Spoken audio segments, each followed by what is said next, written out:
नमस्कार, आप देख रहे हैं दूरदर्शन किसान कार्यक्रम हेलो किसान में आप सभी का स्वागत है। मैं हूं मोनालिसा।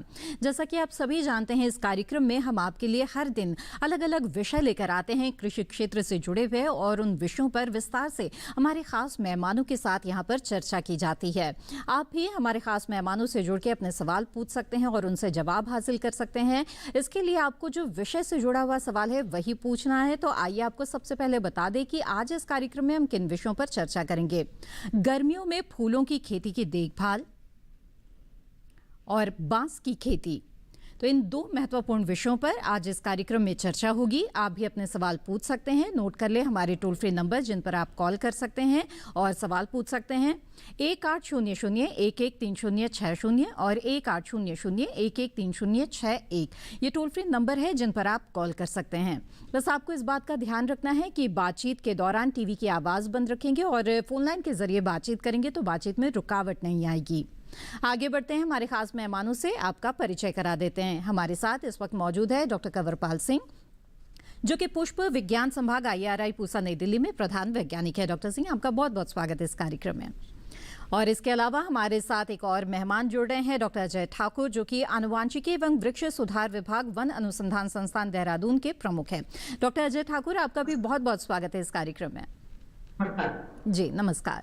आइए बातचीत की यहाँ पर शुरुआत करते हैं हेलो किसान कार्यक्रम में। और जैसा कि हमारा पहला विषय है गर्मियों में फूलों की खेती की देखभाल, तो सबसे पहले तो फूलों की खेती की ही यहाँ पर चर्चा कर लेते हैं। डॉक्टर सिंह, हमें बताएं कि किस तरह से आज की तारीख में हम देख रहे हैं कि खाद्यान्न फसलों से भी ज़्यादा जो है खेती किसान करने लगे हैं, और किस तरह के फ़ायदे उन्हें इसमें नज़र आ रहा है। और लेकिन ख़ास तौर पर गर्मियों के मौसम की अगर बात करें तो इस समय उचित देखभाल की क्यों इतनी आवश्यकता है, ये खेती किस तरह से प्रभावित होती है? सही कहा मोना जी आपने। आजकल जो है अन्य फसलों के मुकाबले फूलों की तरफ काफ़ी रुझान बढ़ रहा है, क्योंकि फूलों को एक कैश क्रॉप के रूप में किसान भाई प्रयोग करते हैं। खाने के साथ साथ हमको कैश की भी काफ़ी आजकल ज़रूरत पड़ती है, तो इसलिए किसानों का रुझान बढ़ रहा है। और अब हम गर्मियों की अगर बात करें, गर्मी में तो सभी फसलें काफ़ी तरह से जो विपरीत फर्क पड़ता है मौसम का फसलों के ऊपर, और फूल तो काफ़ी नाजुक होते हैं, तो उनको काफ़ी हमको देखभाल की ज़रूरत पड़ती है। तो अगर मैं अभी चर्चा करूं कि इस समय कौन कौन सी फसलें हैं, अभी इस समय हमारा जो ग्लेलस हमने अभी कटाई करी थी, उसको हमने खुदाई करके कमरों में रखा हुआ है जी। तो किसान भाइयों को ये कि ग्लेलस का जो बीज है इसको अगले साल फिर लगाना होता अक्टूबर में, तो इसको अच्छी तरह से कैसे देखभाल करके बचाएं, तो इसको कुछ उपचार करने होते हैं।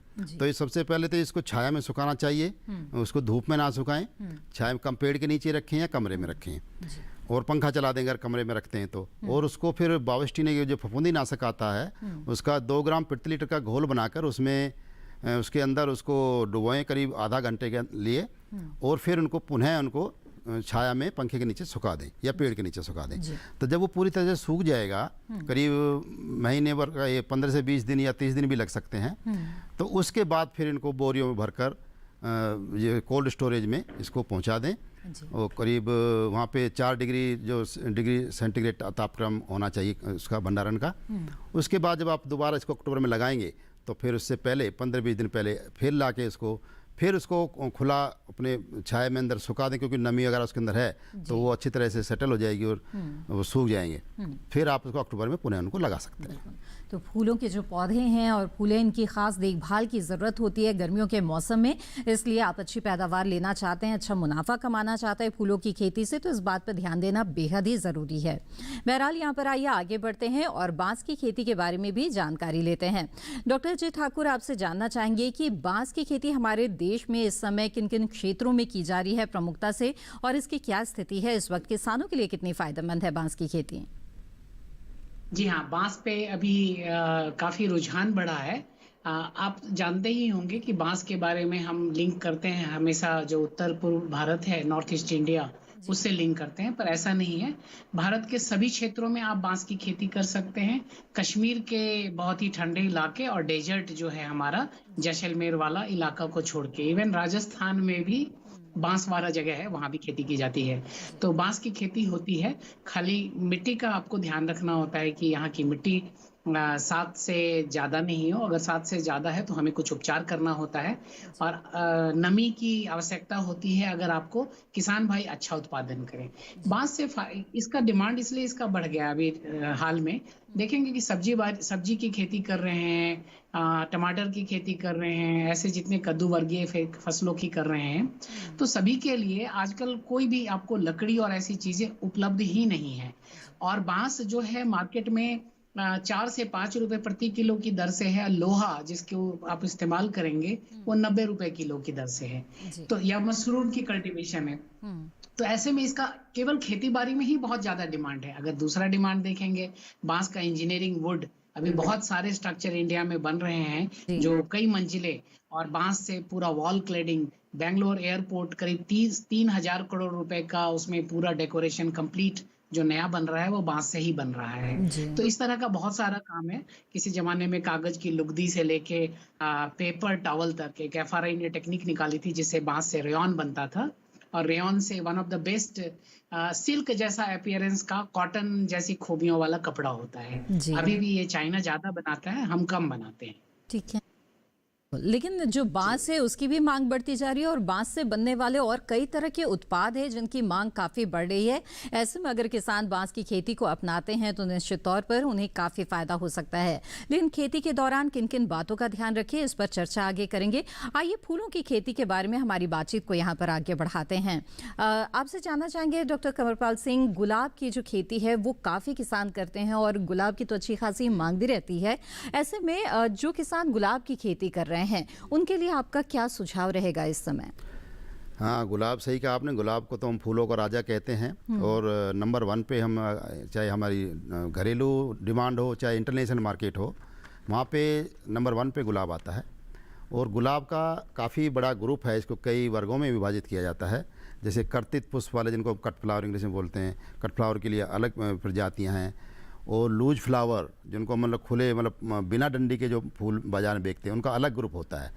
तो उनके लिए कुछ तेल वाली प्रजातियां हैं जिनसे तेल निकालते हैं। गुलाब का तेल काफ़ी फेमस है पूरे वर्ल्ड में, इससे जो परफ्यूम बनाए जाते हैं। और दूसरा जो गुलाब एक प्रजाति है खुले फूल की जिसमें डंडी नहीं होती है, पूजा वगैरह में प्रयोग करते हैं, माला बनाने के लिए प्रयोग करते हैं। तो इसलिए इसके, और उसके बाद क्लाइंबर्स वगैरह हैं जो क्लाइम करते हैं, कुछ लोग लगाते हैं। तो ऐसे 4-5 ग्रुप इसके मुख्य तौर पर हैं। तो अगर हम इसके प्रवर्धन की बात करें तो प्रवर्धन वैसे तो इसकी फसल 4-5 साल चलती है आराम से, और अच्छी देखभाल करेंगे और ज़्यादा भी चला सकते हैं। लेकिन इसको प्रवर्धन किसान को आना चाहिए।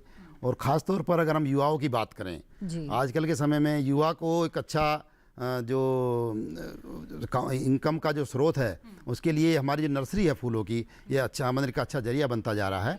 और जिन किसान भाइयों ने या जिन युवाओं ने प्रोपोगेशन का या नर्सरी का धंधा किया, उन्होंने अगर ये गुलाब के पौधे प्रवर्धन किया है इनका, तो उनकी बहुत अच्छी, इस गर्मी में बहुत ज़्यादा ध्यान रखने की जरूरत है। माफ कीजिएगा डॉक्टर सिंह, यहाँ पर आपको रोकना पड़ेगा। एक कॉलर हमारे साथ जुड़ गए हैं, उनसे अब बातचीत करते हैं, उनका सवाल ले लेते हैं, फिर हमारी चर्चा को आगे बढ़ाएंगे।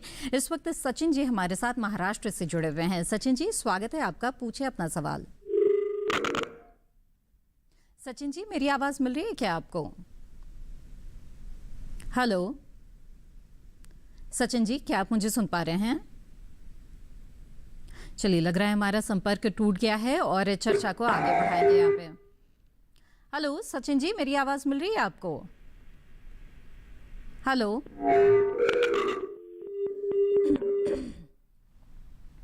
यहाँ पर आगे बढ़ते हैं चर्चा में। और डॉक्टर सिंह, जैसा कि आप बता रहे थे कि फूलों के प्रवर्धन से भी रोजगार की संभावनाएं जुड़ी हुई है और आज के जो युवा हैं उससे जुड़ सकते हैं, तो इसके बारे में जानना चाहेंगे और भी बताएं किस तरह से जुड़ सकते हैं। ठीक है, जो हमारे जो बड़े बड़े शहर हैं, जैसे दिल्ली है, बॉम्बे है, और छोटे शहरों में भी काफ़ी इसका प्रचलन बढ़ता जा रहा है जो फूलों के पौधे बेचने का। तो युवा के लिए काफ़ी अच्छा अवसर है युवाओं के लिए ये। तो गुलाब की हम बात कर रहे थे, गुलाब के जो छोटे पौधे हैं उनको गर्मियों में कैसे बचाएं। तो गुलाब को जब हम इसका प्रवर्धन करते हैं तो नीचे देसी गुलाब होता है और उसके ऊपर इंग्लिश गुलाब की कलम चढ़ाकर इनको हम तैयार करते हैं। तो इसमें हमको क्या होता है, जब कलम जहाँ चढ़ाते हैं, जहाँ पे जोड़ लगा होता है, वहाँ से वो इंग्लिश गुलाब की जो वृद्धि शुरू होती है।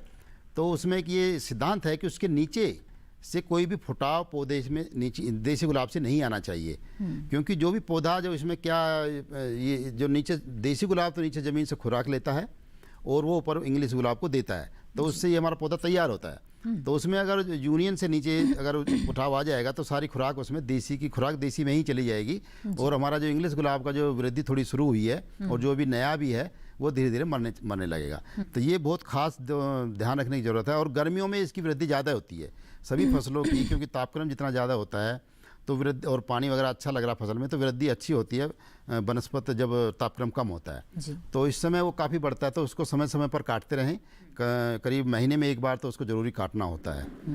और दूसरा, जब हम उसको इंग्लिश और देसी गुलाब का जोड़ लगाते हैं तो उसमें हम एक पॉलीथीन से उसको ज्वाइंट करते हैं। ठीक है। तो उस पॉलीथीन को जब हमारी ग्रोथ करीब 1 महीने की हो जाती है तो पॉलीथीन को भी खोलना होता है, नहीं तो वो पौधा हमारा वहाँ से पतला रह जाता है और उसकी अच्छे से बढ़वा नहीं, तो उसको भी कैंची द्वारा या ब्लेड से उसको काट के अलग हटा दें। और तीसरा, जब ये पौधे छोटे होते हैं तो एक खासियत है गुलाब में कि ये महीने भर के अंदर ही उसमें नर्सरी में ही फूल आने शुरू हो जाते हैं जी। तो अगर हम नर्सरी में पौधे से फूल लेंगे जो कि बहुत ही छोटी अवस्था में है तो उसका आगे बढ़वार अच्छी नहीं होगी। अच्छा। तो हमको जो फूल हैं, कलिकाएं बनती हैं खिलने से पहले ही, कलिका अवस्था में ही उस कलिका को हम काट दें कैंची द्वारा, तो उससे क्या होगा कि जो साइड की ब्रांचेज है, पार्श्व शाखाएं हैं, वो निकलेंगी और पौधा जो है झाड़ीनुमा बनेगा। तो ऐसा हम 2-3 महीने करेंगे तो जब हमारा लगाने का समय आएगा अक्टूबर नवंबर में दोबारा से, क्योंकि बरसात गर्मियों में पौधे नहीं लगाते हैं, तो उस समय आपको बहुत अच्छा तंदुरुस्त पौधा तैयार मिलेगा और अच्छी बढ़वार उसकी होगी। जी डॉक्टर सिंह, यहाँ पर आगे बढ़ते हैं। हमारे साथ एक कॉलर इस वक्त जुड़ गए हैं, उनका सवाल लेते हैं। जगमोहन जी मध्य प्रदेश से इस वक्त हमारे साथ जुड़े हुए हैं। जगमोहन जी, स्वागत है आपका, पूछिए अपना सवाल।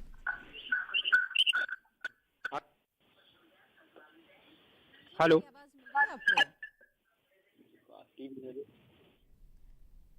हेलो जगमोहन जी, टीवी की आवाज बंद रखिएगा। जगमोहन जी, अपना सवाल पूछ सकते हैं आप। मैं ये जानना चाहता हूँ कि वो रायसेन जिला में हम कर सकते हैं बांस की खेती? अच्छा, आइए जानते हैं। डॉक्टर ठाकुर बताएं, क्या सुझाव देंगे, क्या रायसेन में कर सकते हैं बांस की खेती? जी हाँ, मध्य प्रदेश तो वैसे भी बांस का काफी अच्छा गढ़ रहा है। आपको जान के प्रसन्नता होगी कि इंडिया का सबसे बड़ा जो बांस का क्षेत्रफल है वो मध्य प्रदेश में ही है। तो वहाँ कर सकते हैं, लेकिन आप 2 चीजों का ध्यान रखें।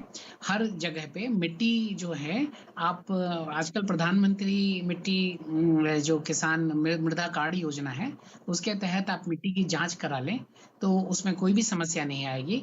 और आप अगर पानी की उपलब्धता बहुत ज्यादा है तो कई तरह की बांस कर सकते हैं। और आप वहाँ पे जो मध्य प्रदेश में लोकली अवेलेबल 3 बांस बहुत अच्छा है जिसको हम लोग अभी बोल रहे हैं। एक तो आपको लाठी बांस हर जगह होता है, तो बीज से बने हुए पौधे लाठी बांस, कांटा बांस ना लगाएं, किसानों के लिए मैं सलाह नहीं देता हूं, लेकिन न्यूटन्स बांस की अवेलेबिलिटी है, वो लगाएं। अभी टुल्डा की सीड सेटिंग नॉर्थ ईस्ट में हो गई है।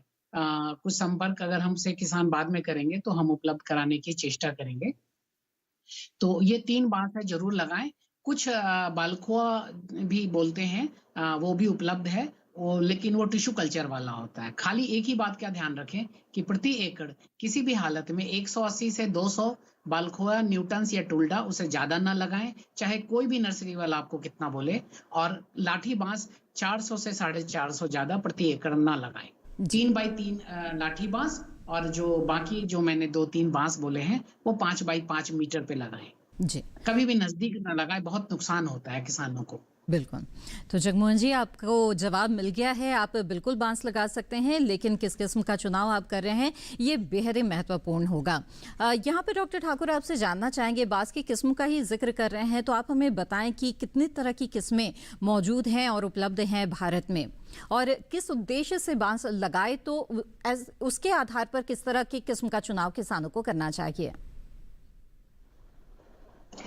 जी, बांस का अगर देखेंगे तो भारत में हमारा 125 स्पेसीज बांस की, जिसमें बहुत सारा बैम्बूसा जनरा है, डेंड्रोकैलेमस जनरा है, उपलब्ध है, और 11 एक्जोटिक जो बाहर से आई हुई हैं, जो बहुत अच्छी भी हैं, उसमें से कुछ वो उपलब्ध हैं। लेकिन अगर लगाने की बात करेंगे कॉमर्शियल तरीके से, तो नेशनल बैम्बू मिशन कहता है 10, किसी समय किसी इन बार एक इंटरनेशनल बॉडी है, इंटरनेशनल बैम्बू एंड रटन, वो कहता है 11, मेरा अपना एक्सपीरियंस कहता है 20 बांस जो हैं वो अलग अलग इलाके में, क्योंकि भारत बहुत बड़ा देश है, हर इलाके के लिए यहाँ पे हर बांस है और हर बांस के लिए एक कीमत उपलब्ध है। तो हम पहले उन्हीं बांस को लगाएं जिसकी कीमत उपलब्ध है। जैसे हम सेंट्रल इंडिया या नॉर्थ इंडिया, वहां पे हम लाठी बांस को तो जरूर ही सोचें, साउथ में हम लाठी बांस को जरूर ही सोचें। अभी जो उपलब्धता है, जो मार्केट में बहुत अच्छी डिमांड है, वो है बैम्बूसा टुल्डा जी। एक बांस जिसका तो माफ कीजिएगा, यहाँ पर आपको रोकना पड़ेगा। जी। आगे और भी चर्चा करेंगे बांस की खेती से जुड़ी हुई, लेकिन इस वक्त हमारे साथ एक कॉलर जुड़ के उनका सवाल ले लेते हैं। अवधेश कुमार जी इस वक्त गया बिहार से हमारे साथ जुड़े हुए हैं। अवधेश जी, स्वागत है आपका, पूछिए अपना सवाल। अवधेश जी, मेरी आवाज मिल रही है आपको? हेलो हेलो जी अवधेश हाँ जी, जी। अगर आप ऐसा है सुन पा सर रहे हैं जी जी बताएं। कि ये जो हमारा गेंदे का जो फसल है करीब 1 बीघे में है, वो टीडे का जो प्रकोप है बहुत ज्यादा है। पूरा गेंदा मतलब नीचे काट काट के डाल दे रहा है। अच्छा, टिड्डे का प्रकोप हो रहा है आप कह रहे हैं? हाँ जी हाँ जी हाँ जी। अच्छा ठीक है, आइए जानते हैं ऐसे में क्या कर सकते हैं जी डॉक्टर सिंह। टीडे का मतलब ये मैं टीडी एक तो बहुत बड़ी जो टीडी होती है नॉर्मल वाली, या कि छोटा कीड़े को आप टीडी बोल रहे हैं? अवधेश जी हाँ जी बोलिए सर। हरे रंग का है क्या? हेलो, वो टीडी आप किस रंग की है वो? टीडी हरे रंग का है सर। हाँ, हरे रंग का कीड़ा है वो, समझ गया। हाँ, टीडी हाँ, नहीं हाँ। है वो, दूसरा टीडी जैसा ही होता है। हाँ तो उसके लिए जो आप उसमें इंसेक्टिसाइड छिड़के, जो कीटनाशक दवाइयाँ हैं, मेलाथियोन है, रोगोर है या कॉन्फिडोर है, उसको 3 मिलीलीटर, कॉन्फिडोर को 3 मिलीलीटर प्रति 10 लीटर में घोल के उसका छिड़काव करिए, तो उससे वो नियंत्रण में आ जाएगा। बिल्कुल। तो अवधेश जी, आपको यहाँ पर जवाब मिल गया है और उचित दवा का छिड़काव करेंगे तो उम्मीद है कि आपको इस समस्या से छुटकारा मिल जाएगा। इसी के साथ हेलो किसान कार्यक्रम में वक्त हो गया है एक छोटे से ब्रेक का। हम जल्द हाजिर होंगे, आप बने रहें दूरदर्शन के साथ।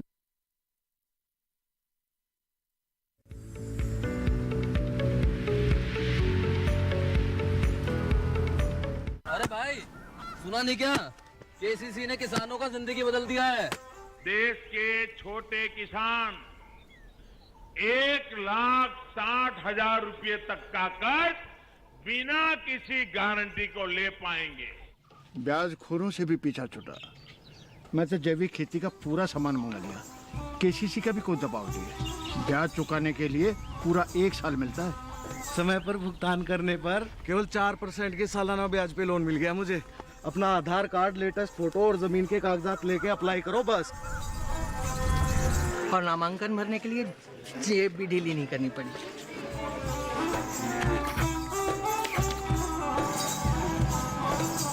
चाचा, उधार चुकाने के 24 घंटे के बाद उतने ही पैसे वापस निकाल सकते हैं। केसीसी ने किसानों की जिंदगी वाकई बदल दी है। तो आप भी किसान क्रेडिट कार्ड अपनाएं और सहजता से ऋण पाएं।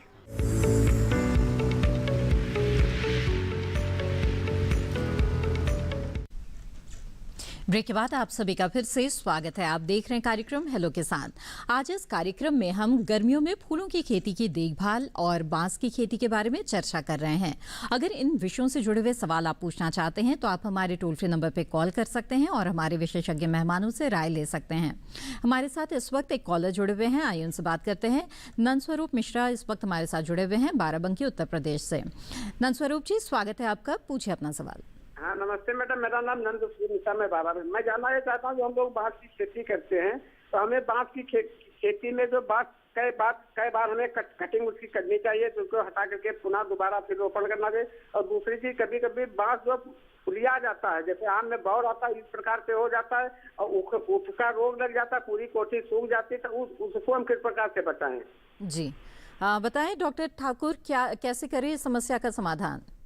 जी, कई तरह की समस्या है इनके पास, तो और मेरे ख्याल से एक एक करके मैं उत्तर दूंगा। जी पहली तो है कि अभी जो बांस ये खेती कर रहे हैं तो ये खैर मुझे नहीं पता है कि कौन सी जाति का कर रहे हैं। लाठी बांस का कर रहे होंगे, उत्तर प्रदेश में काफी ज्यादा होता है जिस इलाके से उन्होंने फोन किया है। तो लाठी बांस के लिए जब करते हैं तो हम हमेशा बांस का अभी जो टाइम होता है हम बोलते हैं कि मिट्टी चढ़ाने का टाइम है। जी।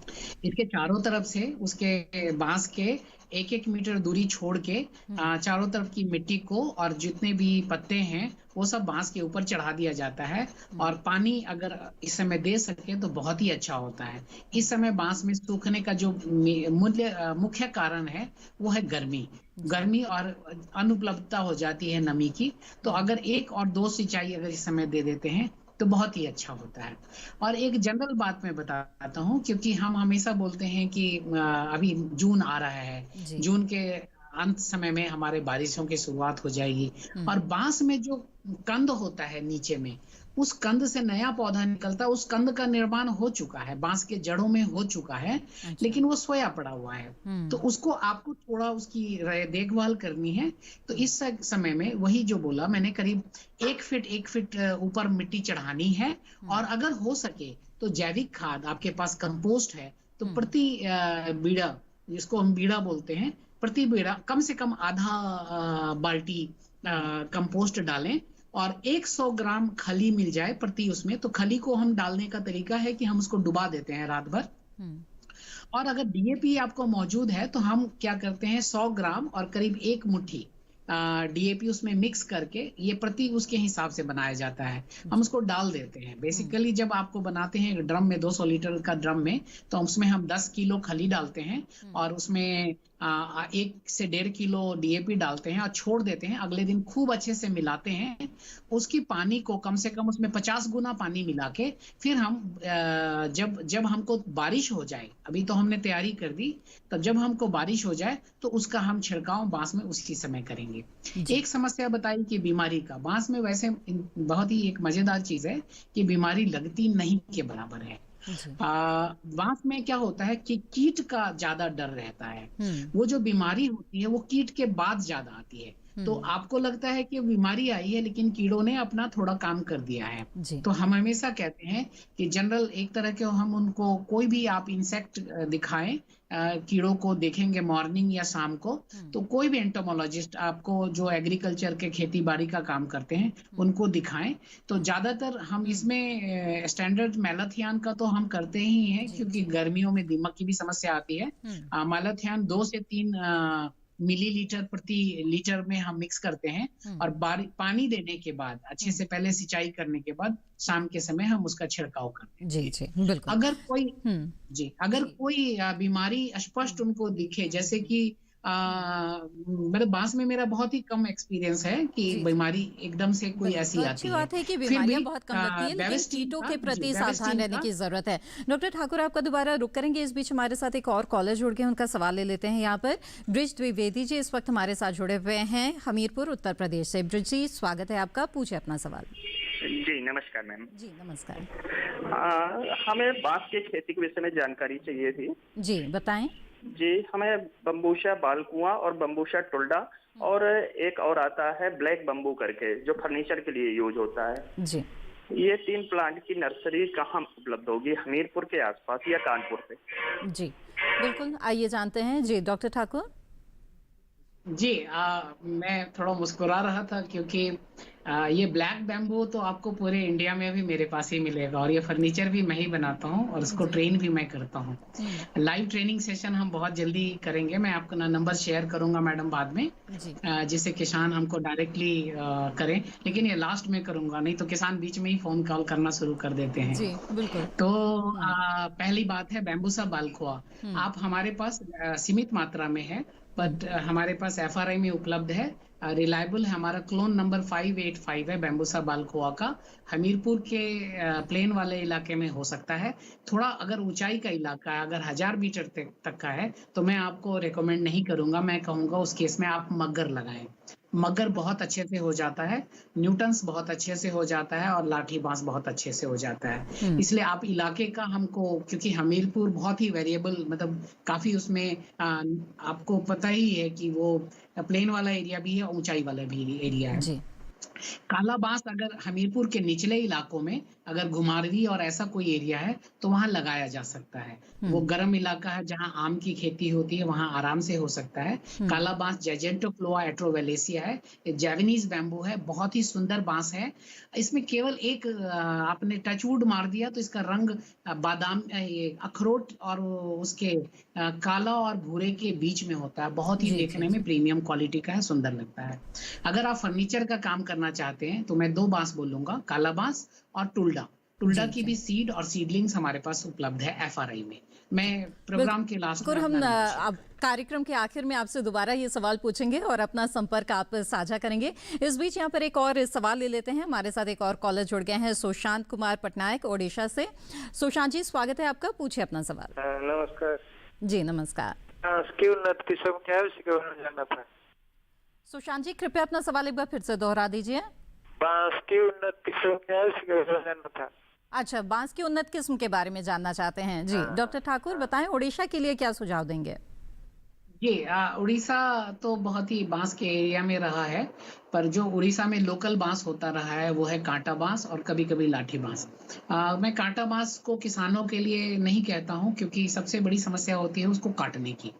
तो आपको जो अभी बांस बोला है, जिसका डिमांड है, 3 बांस को आप प्रेफर करें। एक तो लाठी बांस। लाठी बांस का मार्केट एकदम रेडी रहता है, सबसे आराम से मिलने वाला बांस है।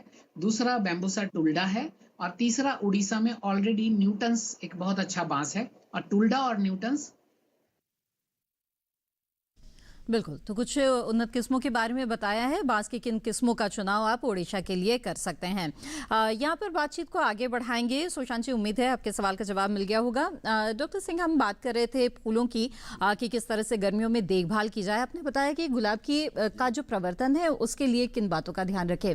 गुलाब के पौधे जिन्होंने लगाए हुए हैं, खेतों में लगे हुए हैं, उनके लिए क्या सुझाव देंगे? उन्हें किस तरह से ध्यान रखना चाहिए? आपने जो, क्योंकि गुलाब की जो फसल है ये बहुवर्षीय फसल है, और 16 साल इसके पौधे खेत में लगे रहते हैं और तीनों सीजन गर्मी, बरसात, ठंड से उनको रूबरू होना पड़ता है। तो उनको हम कैसे बचाएं गर्मियों में? गर्मियों में सबसे पहले जो गर्मी होने की वजह से उनको बार बार पानी की जरूरत पड़ती है। तो ये तो हम सिंचाई का ध्यान रखें, कम से कम एक वीक में एक बार, सप्ताह में एक बार पानी जरूर लगाएं खेत में। पानी से क्या है, पौधे को तो पानी मिलेगा ही, उसके अंदर तो जाएगा ही, लेकिन उसके बाहर भी जो वातावरण में थोड़ी नमी बढ़ जाती है, ह्यूमिडिटी बढ़ जाती है, तो उससे थोड़ा पौधे में जो विपरीत प्रभाव है गर्मी का वो नहीं होता, क्योंकि तापक्रम जो हमारा 42-44 तक जा रहा है, तो उसमें पौधे की जो गुलाब की पत्तियां वो जलने लगती हैं, तो उससे बचाव मिलता है। दूसरा, इन दिनों में एक डाई बैक बीमारी होती है, जिसमें ऊपर से जो ब्रांच सूखने लगती है, इसलिए डाई बैक उसको बोलते हैं। ऊपर से नीचे को शुरू होती है, वो काली होनी शुरू हो जाती है। तो उसको कंट्रोल, नियंत्रण करने के लिए जहाँ तक वो काली डंडी हो गई है उससे करीब करीब 1 सेंटीमीटर नीचे से उस डंडी को काटें, और काट के जितने भी ये सबको इकट्ठी करके किसी ज़मीन में के अंदर गाड़ दें, ताकि वो उसके अंदर जो स्पोर होते हैं वो इधर उधर ना फैले, नहीं तो वो ज़्यादा बीमारी दूसरे पौधों पर फैलाएंगे। तो और जहाँ से हम काटते हैं वहाँ पे जो एक कट पड़ जाता है, वहीं से बीमारी फिर पुनः शुरू हो जाती है। तो उसको रोकने के लिए एक फफूंदी नाशक आता है, बाविस्टीन या कार्बेंडाजिम होता है, बाविस्टीन के नाम से बाजार में मिलता है। उसका एक पेस्ट बनाकर उसके ऊपर लगा दें ब्रश से, तो फिर पुनः उसमें वो बीमारी नहीं घुसेगी। और उसके अलावा कुछ इसमें जो पत्ती काटने वाले कीड़े भी आते हैं गर्मियों में, और कुछ पत्ती का रस चूसने वाले कीड़े होते हैं नीचे से, तो उनके लिए जो कीटनाशक है ये अपना कॉन्फिडोर, ये भी काफ़ी उसमें प्रभावशाली है। ये काफ़ी वो अच्छा इसका असर रहता है, तो इसका कम मात्रा में लगाना होता है। तो 3 ml जो है प्रति 10 लीटर के हिसाब से इसका घोल बनाकर छिड़काव करना चाहिए। और इसके अलावा उसमें इन दिनों में घास भी काफ़ी, जो खरपतवार काफ़ी उसमें बढ़ते हैं गुलाब के अंदर, तो उनको समय समय पर उनकी गुड़ाई करते रहें। और तो खरपतवारों से भी आप नियंत्रण पाएं, और जो है इससे खेती जो है साफ सुथरी भी होगी और पोषक तत्व पूरे पौधे को ही मिलेंगे। बहरहाल यहाँ पर आगे बढ़ते हैं। एक और कॉलर हमारे साथ जुड़ गए हैं, उनसे बात करते हैं। जयपुर राजस्थान से इस वक्त हमारे साथ एक कॉलर जुड़े हुए हैं। कजोर जी, स्वागत है आपका, पूछिए अपना सवाल। नमस्कार सर। जी नमस्कार। नमस्कार जी सर। जी कजोर जी अपना सवाल पूछ सकते हैं आप। सर मैं ये पूछना चाह रहा हूँ कि जैसे ये बीज, जो बांस का बीज है ना, ये कहाँ मिलेगा आपको?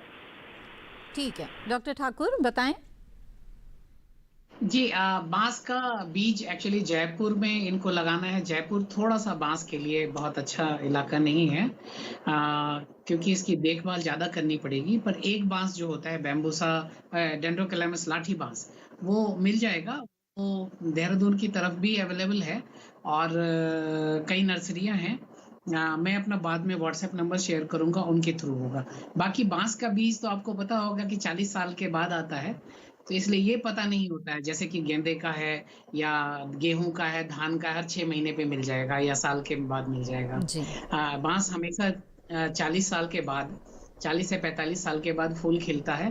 तो जिस इलाके में बीज आ रहा होता है, अभी खबर हमें मिलने लगी है, जैसे टुल्डा की हमें मिल गई है, लॉन्गिस पेथस की मिल गई है, स्ट्रिक्टस लाठी बांस की भी मिल गई है।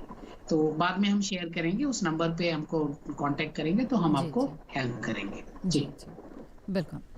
तो कजोर जी, मुझे उम्मीद है आपके सवाल का जवाब मिल गया होगा। इसी के साथ हेलो किसान कार्यक्रम में रुकेंगे एक और छोटे से ब्रेक के लिए। जल्द हाजिर होंगे, आप बने रहें दूरदर्शन किसान पर।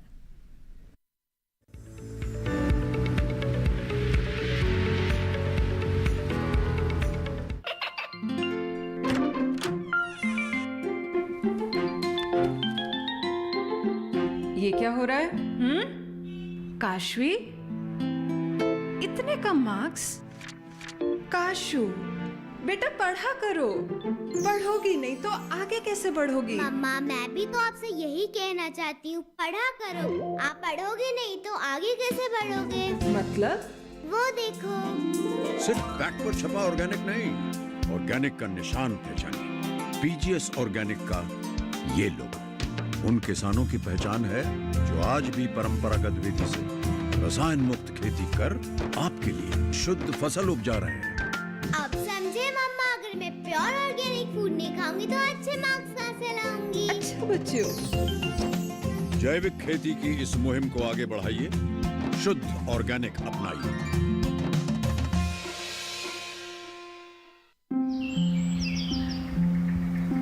अरे अरे अरे क्या कर रहा है?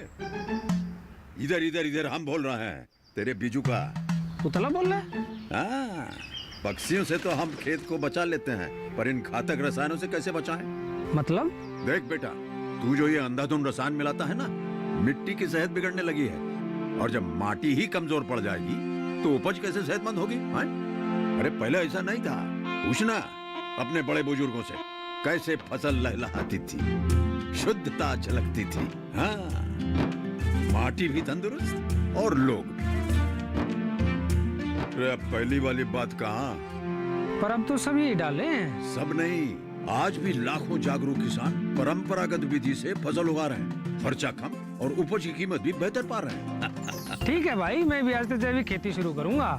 माटी से प्रेम की परंपरा है परंपरागत खेती।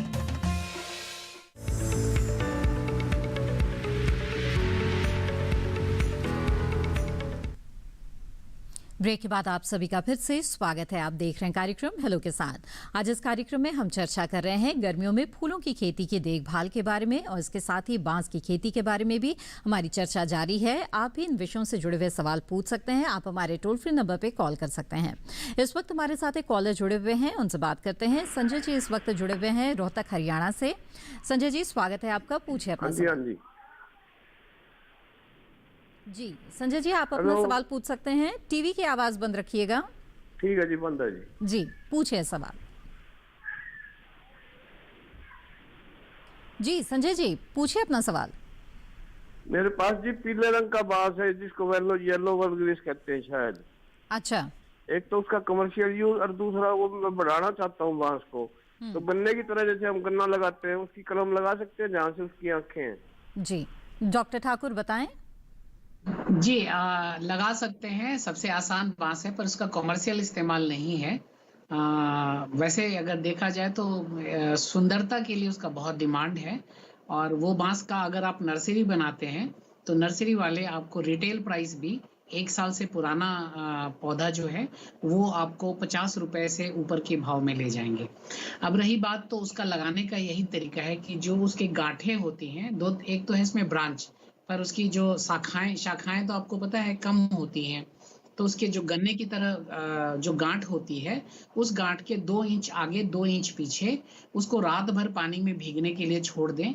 अगर आपके पास बोरिक एसिड है, नहीं है तो कोई बात नहीं, किसी भी मेडिकल शॉप पे जाएंगे तो आपको 30 रुपए या 20 रुपए में मिलेगा। कैरम बोर्ड के खेलने के लिए पाउडर होता है। एक बाल्टी में उसको अच्छे से घोलें, सबको उसमें डुबा के रख दें और उसके बाद अगले दिन उसको जैसे गन्ना लगाते हैं नमी के साथ लगाएं। आपको 80 से 90% जर्मिनेशन इसमें मिलता है। सवाल का जवाब मिल गया होगा। डॉक्टर अजय ठाकुर, आपसे जानना चाहूंगी कि बांस के खेत जो किसान लगाते हैं उन्हें किस तरह से खेतों की देखभाल करनी होती है? जैसे अन्य फसल होते हैं जिनमें पोषक तत्व प्रबंधन हम करते हैं खाद उर्वरकों के जरिए, इस तरह से बांस के खेतों को किस तरह की पोषक तत्वों की आवश्यकता होती है? जी, आपने बहुत अच्छा सवाल पूछा है, और क्योंकि कई बार किसान भाई इसको पूछना भूल जाते हैं। देखिए, अभी हमारा बांस की तैयारी हो गई है टाइम, तो एक तो मैंने मिट्टी चढ़ाने का और एक बता दिया था कि डीएपी और खली जो होती है उसको कैसे इस्तेमाल करें। उसके बाद हम हमेशा बोलते हैं कि बांस में जब भी डालें, अगर आप दूसरे रासायनिक खाद डालते हैं तो एक बीड़े में बरसात जैसे ही शुरू होता है, क्योंकि बांस में जब बरसात होता है तभी हम इन खाद को डालेंगे, तो हम 25 ग्राम यूरिया और लगभग 100 ग्राम हम डीएपी और 125 ग्राम पोटास। एक्चुअली पोटास बांस में ज्यादा इस्तेमाल होता है क्योंकि उसकी जो सर्कुलेशन है, उसका सिस्टम है, वो बहुत ज्यादा होता है। तो आप इसको जरूर डालें, और सिलिका और बोरोन डालने की जरूरत नहीं पड़ती है, क्योंकि आप बार बार मट्टी चढ़ाएंगे। बांस के करीब 1 से 1.5 मीटर पीछे से पूरी मट्टी खोद के बांस पे चढ़ाते रहेंगे तो कोई दिक्कत नहीं होगी। और ये काम जो मैंने बताया 25 ग्राम मैंने बताया कि जब ये बरसात शुरू होता है, फिर उसके बाद दूसरा उसके 1 महीने के बाद 15 जुलाई के आसपास या 20 जुलाई के आसपास फिर, लेकिन ये नॉर्थ ईस्ट में नहीं, क्योंकि वहां का बरसात अलग टाइम है जी, ये साउथ में टाइम अलग है। तो बरसात का दूसरा 25 ग्राम यूरिया फिर उसमें मिलाएंगे।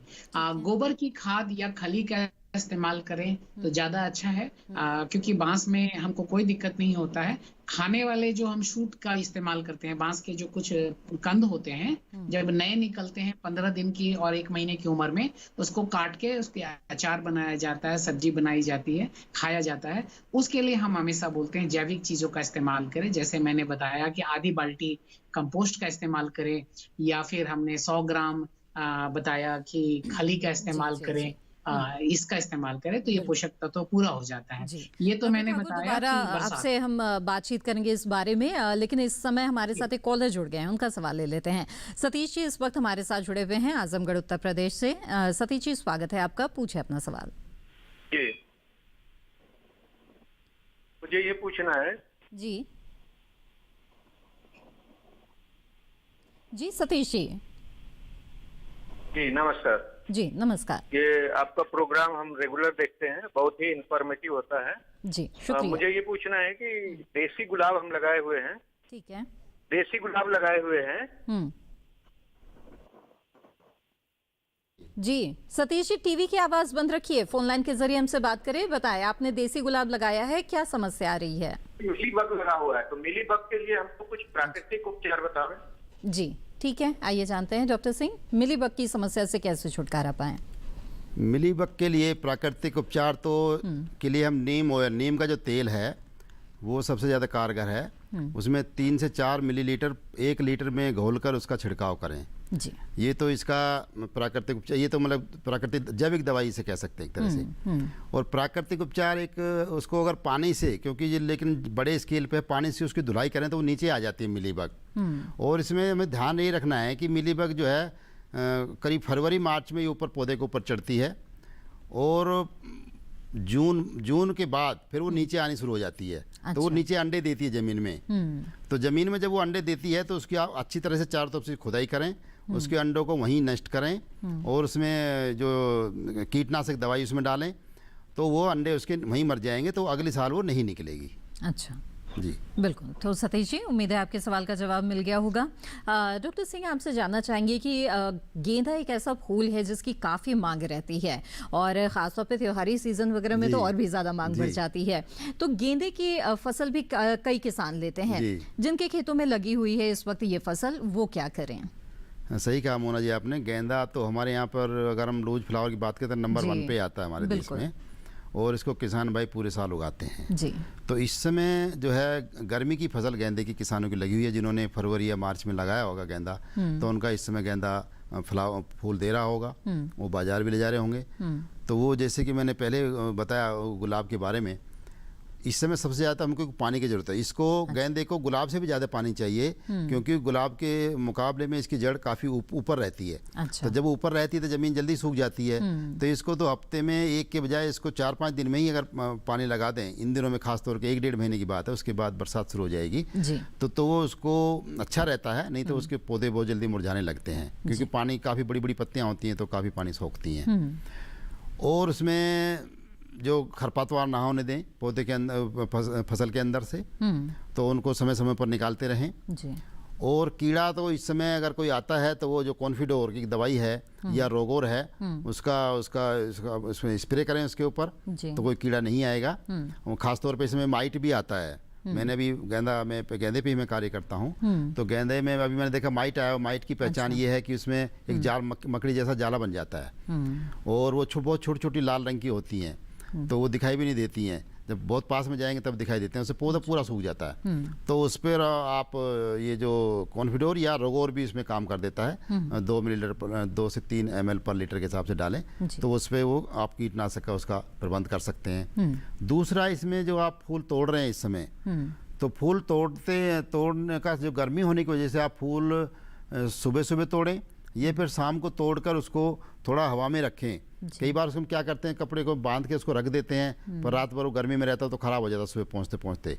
तो या तो उसको थोड़ी ठंडी जगह में रखें, और जब आप बाजार ले जाएंगे तभी उसको निकाल के किसी जो वाहन में रख के ले जाएंगे, तभी उसको सीधा अपने फ्रेश अवस्था में, ताज़ी अवस्था में मार्केट के अंदर भेजें, तो आपको अच्छे उसके दाम मिलेंगे जी। तो ये गेंदे की कुछ खास बातें हैं जिनका ध्यान किसानों को रखना है। बिल्कुल, आइए आगे बढ़ते हैं। और डॉक्टर अजय ठाकुर, मैं आपसे जानना चाहूँगी कि आपने बताया कि किस तरह से जो पोषक तत्व प्रबंधन है वो बांस की खेतों में किया जाता है। पानी की आपने बताया था कि इसका ध्यान रखना बेहद ज़रूरी है, तो ऐसे में हमें बताएं कि सिंचाई की व्यवस्था किसानों को किस तरह से करनी चाहिए। जी, बरसात तक तो मैंने पूरा कर दिया था। बरसात में कोई दिक्कत नहीं होती है, और उसके बाद का जो समय है ये है विंटर का। विंटर में एक्चुअली बांस का जो सुसुप्ता सीजन नहीं होता है, बांस अपने निर्माण कार्य जारी रखता है जड़ों के भीतर।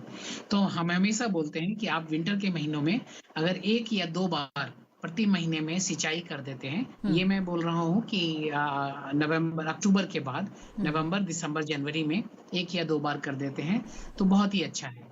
हम फरवरी में नॉर्थ इंडिया में हमको बारिश मिलती है। जब हमको बारिश मिलती है तो उसके ठीक पहले फिर से हम उस समय एक बार खाद का हम डालते हैं। दर वही होता है, चूंकि उसकी ज्यादा वो हो चुकी होती है, पर दर हम वही रखते हैं। 25 ग्राम यूरिया और 100 ग्राम DAP और 125 ग्राम MOP। लेकिन ये बात का ध्यान रखें, ये मैं 2 साल तक के लिए बताता हूँ। अच्छा। 2 साल के बाद जो बांस बड़े होने लगते हैं तो फिर उनका जो प्रबंधन है वो अलग तरीके से होता है। ठीक है, बिल्कुल। आगे बढ़ते हैं यहाँ पर। और डॉक्टर सिंह, मैं आपसे जानना चाहूँगी कि कई तरह के फूल जो किसान हैं वो अपने खेतों में लगा रहे हैं। रजनीगंधा की खास तौर पे बात करें तो उनके किसानों को इस वक्त आप क्या कहना चाहेंगे? रजनीगंधा की अगर हम बात करें, गेंदे के बाद रजनीगंधा भी इस समय का मुख्य पौधा है जी। जो खासतौर पर उत्तरी भारत के जो मैदानी क्षेत्र हैं वहाँ पर किसान भाई रजनीगंधा काफ़ी समय से गर्मियों में जरूर लगाते हैं, जो फूलों की खेती करते हैं। तो इसकी जो खेती है फरवरी से शुरू हो जाती है, फरवरी या मार्च में उसके कंद लगाए जाते हैं। और इस समय जो है वो रजनीगंधा अभी तो फूल में तो नहीं आया, लेकिन अभी बहुत अच्छी जो वनस्पति की उसकी वृद्धि हो रही होगी, तो उसमें वही पानी उसमें अच्छी तरह से लगाते रहें और खरपतवार नियंत्रण उसका रखें जी। और एक खास तौर पर जब उसका जो फ्लावरिंग का टाइम होगा जुलाई में उसमें पानी आएगा, फूल निकलेगा जी। तो अभी बरसात कभी भी जून के बाद, मिड जून के बाद कभी भी आनी शुरू हो जाती है, तो जल निकास का जरूर प्रबंध रखें, क्योंकि अगर उसमें पानी खड़ा हो गया तो फिर उसका विपरीत असर उसका फसल के ऊपर पड़ता है। और बाकी तो उसमें कीड़े वगैरह इस समय इतने भी नहीं आते हैं। जब फूल आएगा उस समय कुछ सूंडी वगैरह आई, उस समय चर्चा पुनः करी जा सकती है। तो इस चीज़ों का ध्यान रखें तो आप इसकी जो रजनीगंधा की फसल है उससे किसान भी अच्छे पैदावार ले सकते हैं जी। आइए आगे बढ़ते हैं। इस वक्त हमारे साथ एक कॉलर जुड़े हुए हैं, उनका सवाल लेते हैं। कर्ण सिंह जी इस वक्त सीहोर राजस्थान से हमारे साथ जुड़े हुए हैं जी। स्वागत है आपका। हेलो, मेरी आवाज मिल रही है आपको? हेलो कर्ण सिंह जी, मेरी आवाज मिल रही है क्या आपको? चलिए, लग रहा है हमारा संपर्क टूट गया है। डॉक्टर अजय ठाकुर, मैं आपका रुख करना चाहूंगी और हमें ये बताएं कि बांस जो किसान लगाते हैं उसके बाद कितने समय में उनका जो बांस है वो तैयार हो जाता है? जो काटेंगे वो काटने के दौरान उन्हें किन किन बातों का ध्यान रखना है? जी, बहुत ही ये एक्चुअली कॉम्प्लीमेंट है वो जो सवाल का। जी हाँ, बांस जब हम लगाते हैं तो मैं हमेशा बोलता हूँ जो बांस लगाने के बाद 0 से 2 ईयर बांस का बचपना होता है, इट्स अ चाइल्डहुड स्टेज, जो बचपना होता है। तो बचपनों में हम उसको कोई छेड़छाड़ नहीं करते हैं। फिर उसका 3 साल से लेके 7 साल तक टीनेज स्टार्ट होता है। अच्छा। तो जब बांस का 2 साल पूरा होता है तो मोटे वाले कंद उसमें से निकलते हैं, कलम बोलते हैं हम लोग, या तना। जो वो मोटा तना होता है वो 2 से 2.5 इंच होगा। अगर उसकी मैक्सिमम कैपेसिटी 5 की है, 4 इंच की है, तो वो 2-2.5 से शुरू होता है। उसको हम 2 साल के बाद काट सकते हैं और 3 साल के बाद काट सकते हैं। 2 साल के बाद जब हम काटेंगे तो उसका इस्तेमाल बास्केटरी में, ऐसे चीजों में, पल्प में, ऐसे चीजों में तो हम कर सकते हैं। अगरबत्ती स्टिक मेकिंग में, स्टिक इंडस्ट्री में, इस तरह की चीजों में कर सकते हैं। ब्रश के हैंडल्स बन रहे हैं, उसके इस्तेमाल में कर सकते हैं, क्योंकि वो थोड़ा नरम चाहिए। लेकिन जो कंस्ट्रक्शन के लिए हमको करना है वो हम बांस का 3 साल उम्र जब पूरे होने लगता है, तो जैसे गर्मियों में हम बांस एक्चुअली गर्मियों में सो जाता है, तभी हम काट देते हैं और अगले साल की तैयारी कर देते हैं। अच्छा। फायदा ये होता है कि जब आप काटते हैं तो आपको नया कंद निकलने की जगह मिल जाती है। आपने एक प्रश्न किया कि कैसे हम उसको हार्वेस्ट करते हैं। हाँ, बांस को हार्वेस्ट करने के लिए नीचे वाला जो कंद होता है, सबसे गांठ होती है, उस एक गांठ के ऊपर में एक तिरछा लगाते हैं। अच्छा। और तिरछा लगा के हम काट लेते हैं। लेकिन ध्यान रहे कि हम जो सॉलिड एरिया है वहां तक उसको मेंटेन करें। अगर वो सॉलिड नहीं है तो सॉलिड नहीं होने से फिर हम क्या करते हैं कि हम उसमें मिट्टी या कोई ऐसी चीज डाल देते हैं, क्योंकि उससे बीमारी जा सकती है बरसातों में। तो बरसातों में ध्यान, अगर कुछ भी ना मिले तो मैं कहता हूँ एक पेंट लगा दें आप, तो उससे बीमारी फर्दर उसमें नहीं जाती है। ये बांस का तरीका होता है। बरसात में ही तो कटाई के दौरान भी कुछ बातों का ध्यान रखना होता है किसानों को। बाकी चर्चा को आगे बढ़ाएंगे, लेकिन फिलहाल कार्यक्रम में वक्त हो गया है एक और छोटे से ब्रेक का। जल्द हाजिर होते हैं, आप बने रहें दूरदर्शन किसान पर।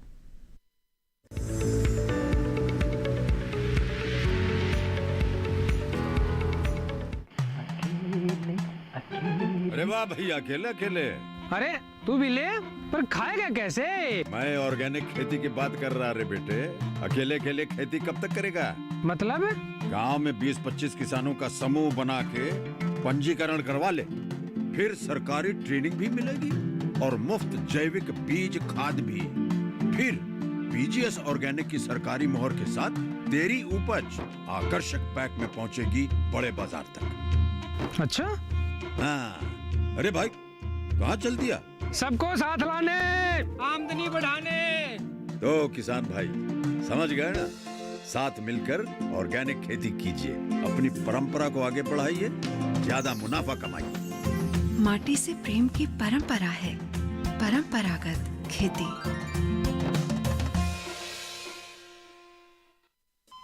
अरे सुन तो।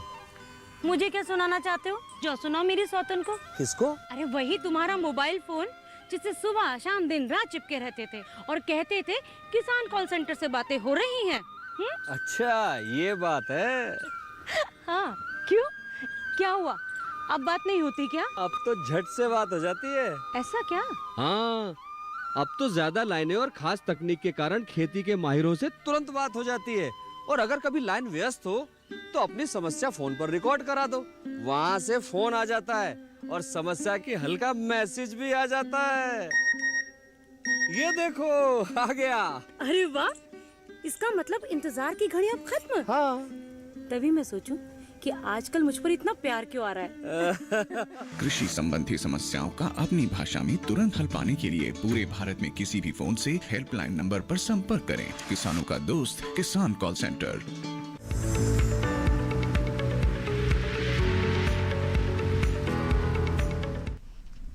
ब्रेक के बाद आप सभी का फिर से स्वागत है। आप देख रहे हैं हेलो किसान। आइए कार्यक्रम में आगे बढ़ते हैं। इस समय हमारे साथ एक कॉलर जुड़े हुए हैं, उनका सवाल यहाँ पर लेते हैं। सतबीर जी झज्जर हरियाणा से इस वक्त हमारे साथ जुड़े हुए हैं। सतबीर जी, मेरी आवाज मिल रही है क्या आपको? हाँ जी जी नमस्कार, स्वागत है आपका। बताइए क्या जानना चाहते हैं? मेरा सतबीर है, झज्जर से बोल रहा हूँ जी। मेरे पास बांस का पेड़ है, ठीक है, इसकी कलम कैसे बनेगी ये बताओ मेरे को। जी आइए जानते हैं डॉक्टर ठाकुर। जी हाँ, सतबीर जी नमस्कार। सतबीर जी, क्या है कि जब आप बांस का, अभी तो हम लोग तैयारी कर लेंगे, आप उसका नर्स, जैसे बांस को हम ना लिटा के लगाते हैं, तो अभी इसको पहले काटना पड़ेगा, लेकिन अभी नहीं काटना है। ये काम करना है जब बारिश होने लगेगी तब, यानी आप जुलाई में जो 1 साल से ज्यादा पुराना हो, यानी 2 साल से लेके 1 साल के बीच का, जैसे बांस हमने बताया है कि आपको काटना है, वैसे ही काट के 3 गांठें ले लीजिए और 3 गांठों को जमीन में अच्छे से दबा के, और जमीन में 2 सेंटीमीटर या 1 इंच मिट्टी से उसके ऊपर दबा के, अगर आप अच्छे से करना चाहते हैं तो हम कहते हैं उसको कि रेत पहले बिछा लें, फिर उसके बाद उसको लगा के उसके ऊपर मिट्टी डालें। और इसमें मैंने पहले भी बताया है कॉलर से कि कुछ बांस में आपको कलम बनाना आसान है, या कुछ बांस में हम बोरिक एसिड या रूटेक्स जो मार्केट में मिलता है लगाते हैं। लाठी बांस के लिए मैं मना करता हूँ, उसमें सक्सेस रेट बहुत ही खराब है। लाठी बांस में सक्सेस रेट 20% से भी नीचे है। उसकी बीज उपलब्ध है या उसके पौधे आसानी से उपलब्ध हैं, आप उनको उसके थ्रू लगाएं। जी बिल्कुल सतबीर जी, उम्मीद है आपके सवाल का जवाब मिल गया होगा। डॉक्टर ठाकुर, आपसे जानना चाहेंगे कि बांस के बहुत तरह के उत्पाद बनते हैं जिनका जिक्र आपने किया, लेकिन आमतौर पर जैसे कि हम समझते हैं कि जो पूर्वोत्तर का इलाका है वहाँ पर ज़्यादा हो रहा है, लेकिन उत्तर भारत या मध्य भारत में किसान लाठी बांस जो आपने बताया कि बहुत ही सामान्य तौर पर लगाते हैं, इसके अलावा और कौन कौन से बांस से किस तरह के उत्पाद बना सकते हैं? जी हाँ, लाठी बांस का तो आपको पता ही है, सीढ़ी बनाने में, लाठी बनाने में, बल्लियां बनाने में इस्तेमाल होता है। एक उसी तरह का मोटा बांस होता है। लाठी बांस तो आपको हार्डली वो 3 से 4 सेंटीमीटर मोटा होता है, लेकिन एक होता है जो कि 10 सेंटीमीटर से लेके 12 सेंटीमीटर तक, वो होता है बालखुआ। बहुत ही डिमांड है, पर इतना क्रेज भी नहीं रहना चाहिए उसका इस्तेमाल केवल कंस्ट्रक्शन में, क्योंकि भारी बांस होता है। तो जो हम मोटा बीम देते हैं, कभी झोपड़ी बनाते हैं या हम ऊंची ऊंची बल्लियां बनाते हैं, जो 30 फीट 40 फीट ऊंची बल्लियां बनाते हैं, उसमें उसका इस्तेमाल किया जाता है। किसान जो उसमें वैल्यू एडिशन का काम करना चाहते हैं, जैसे मैं खुद ही बोलता हूँ कि किसान जब भी करें तो साथ में कुछ रोजगार परक चीजें उसके साथ करें, जैसे फर्नीचर बनाना, शेड बनाना, तो उसके लिए मैं हमेशा बोलता हूँ कि टुल्डा बांस लगाएं और बैम्बूसा न्यूटन्स लगाएं, जो सेंट्रल इंडिया और उत्तरी भारत में आराम से हो जाता है और बहुत अच्छी तरह हो जाता है। डॉक्टर ठाकुर, हम कार्यक्रम के आखिरी पड़ाव पर आ गए हैं। मैं चाहूंगी कि अब जैसा कि आपने वादा किया था, अपना जो संपर्क है वो बता दे, ताकि जो किसान आपसे संपर्क करना चाहते हैं, जानकारी हासिल करना चाहते हैं या पौधे चाहते हैं, वो आपसे संपर्क कर पाए। जी जरूर। मेरा जो व्हाट्सएप नंबर है वो कृपया लिख लें, 9411050981। किसान भाइयों से अनुरोध है कि कृपया इस पे व्हाट्सएप करें, इससे मुझे किसानों को बताने में मुझे बहुत ही सहूलियत होती है, और हर किसान को मैं इंडिविजुअली जब भी होता है तो उनको जब भी, मतलब जो मैं सहायता कर सकता हूँ वो कर पाता हूँ।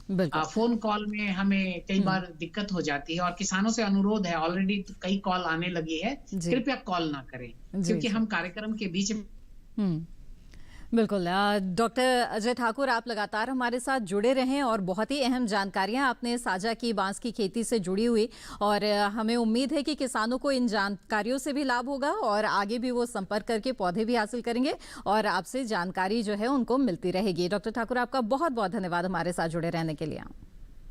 जी। नमस्कार। और आगे बढ़ते हैं, चलते चलते बहुत ही संक्षेप में डॉक्टर सिंह आपसे जानना चाहेंगे, इंडोर प्लांट्स अगर कुछ किसानों ने लगाए हुए हैं उनके लिए कुछ खास सलाह देना चाहेंगे? सही कहा आपने। जो इंडोर प्लांट्स हैं किसान तो नर्सरी में लगाते हैं। ज़्यादातर जो महानगर है हमारे, जो लोग घर पे रखते हैं तो वो छत वगैरह पर अगर रखते हैं तो जो इंडोर प्लांट हैं वैसे तो उनको पहले से ही उनको बहुत अच्छी जैसे देखभाल करने की जरूरत पड़ती है, लेकिन गर्मियों में बहुत ज़्यादा खास ज़रूरत है। तो अगर किसी ने ऐसी जगह इंडोर प्लांट रखे हुए हैं जहाँ पे धूप आती है तो उसके ऊपर हरी नेट लगाएं, या तो उनको ऐसी जगह लगाएं जहाँ पे धूप 1-2 घंटे सुबह की आए, दिन में ना आए। कई बार सूरज घूमता है तो उससे वो रुक जाती है। और या फिर अगर वो नहीं है, हो सकता है तो हाल नहीं हो सकता, तो फिर उसके ऊपर हरी नेट आती है 25% की, 50% की, इस समय तो बल्कि 75% की लगाएं तो उसमें काफ़ी जो धूप कट जाएगी तो पौधे उसके अंदर धूप का असर बहुत कम होगा। और अगर किसान भाइयों की बात करें जो नर्सरी का धंधा करते हैं, जो हमारे युवा या और भी किसान भाई, तो वो भी इसका ध्यान रखें। और छाया के अलावा उसमें नमी, ये पौधे जो हैं इसको नमी को ज़्यादा पसंद करते हैं, तो उसमें मिस्टर लगते हैं जो फोगर होते हैं, उसके अंदर मोटर से चलते हैं तो उसमें पानी की भाप बनती है, फुहारा लग जाता है, तो उससे नमी बनी रहती है। वो दोनों चीज़ें रखेंगे तो वो अच्छी तरह से बने रहेंगे। डॉक्टर कंवरपाल सिंह, आपका भी बहुत बहुत धन्यवाद इस कार्यक्रम में शामिल होने के लिए और तमाम जानकारियों के लिए। तो विस्तार से आज आपने जाना कि किस तरह से गर्मियों में फूलों की खेती अगर आप कर रहे हैं तो आप फसल की देखभाल कर सकते हैं, साथ ही बांस की खेती से जुड़ी हुई तमाम जानकारी आपको मिली। आगे बढ़ते हैं और कल के विषय के बारे में अब आपको बता दें। हेलो किसान कार्यक्रम में कल के विषय रहेंगे दुधारू पशुओं में ऊष्माघात से बचाव और शूकर पालन। आपको बता दें कि आप अपने सवाल हमें पहुंचा सकते हैं पहले ही ईमेल के जरिए। हमारा ईमेल आईडी आप नोट कर ले। हमारा ईमेल आईडी है hellokisan2015@gmail.com। इसके अलावा फेसबुक के माध्यम से भी आप हमसे जुड़े रह सकते हैं। हमारे फेसबुक पेज पर जाने के लिए हिंदी में टाइप करें हेलो किसान। साथ ही दूरदर्शन किसान के कॉल सेंटर नंबर पर भी आप कॉल कर सकते हैं और अपने सवाल दर्ज करा सकते हैं। हमारा टोल फ्री नंबर है 1800-1130-60। आपको बता दें कि आप दूरदर्शन किसान के YouTube चैनल पर भी हेलो किसान कार्यक्रम देख सकते हैं। इसके लिए टीवी स्क्रीन पर दिखाए जा रहे इस QR कोड को आपको स्कैन करना होगा। इसी के साथ हेलो किसान कार्यक्रम की आज की कड़ी में बस इतना ही। हमें दीजिए इजाजत। आप बने रहें दूरदर्शन किसान पर। नमस्कार।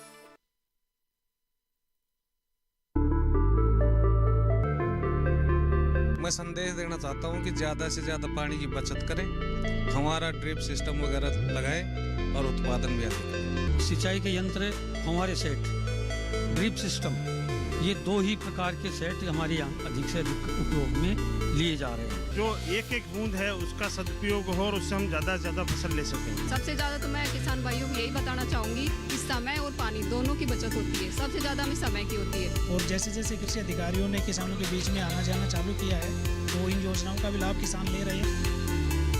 देखिए दूरदर्शन किसान पर चौपाल चर्चा, प्रधानमंत्री कृषि सिंचाई योजना, गुरुवार 12 मई सुबह 9 बजे।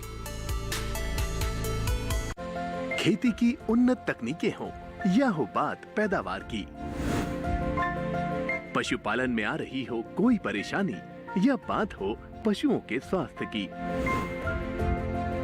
हम बताएंगे हर पहलू की सटीक जानकारी, साथ ही मिलवाएंगे कामयाबी के महारथियों से।